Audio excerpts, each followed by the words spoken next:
अनि आजको सेसन मैले सेसन त सकिसकेको छु, तर अब यो लास्ट ट्रेड रेकर्ड गर्दैछु तपाईँको त्यो भिडियोको लागि। यहाँ तपाईँले सक्नुहुन्छ युएसटी इजिपी छ, डाउन ट्रेन्ड छ, कम्प्लिटली डाउन ट्रेन्ड छ। अनि डाउन ट्रेन्डमा तपाईँको यहाँ हेर्नुहोस् एउटा यो ग्रिन, यहाँ एउटा यो ग्रिन दिएर रिटेस्ट गरेको थियो पछाडिको लेभल, अनि त्यही भएर मैले एउटा ब्याक टु ब्याक रेट बनाएको थिएँ, त्यही भएर डाउनमा लिएको। अब हेर्दै जाउँ के हुन्छ।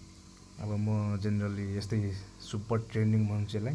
एउटा हुन्छ ट्रेन्डिङ मार्केट होइन, अनि एउटा हुन्छ तपाईँको सुपर ट्रेन्डिङ। अनि म सुपर ट्रेन्डिङ मार्केटमा जहिले ट्रेड गर्छु, सकेसम्म त्यस्तो मार्केट खोज्ने गर्छु। र विन भइसकेको छ हाम्रो, तपाईँलाई म देखाउँदैछु। अब एकैछिन, यहाँबाट मैले तपाईँलाई देखाएँ 1 मिनट 2 सेकेन्ड, 1 मिनट पहिला थियो युएसटी इजिपी विन गरिसकेको रहेछ है त।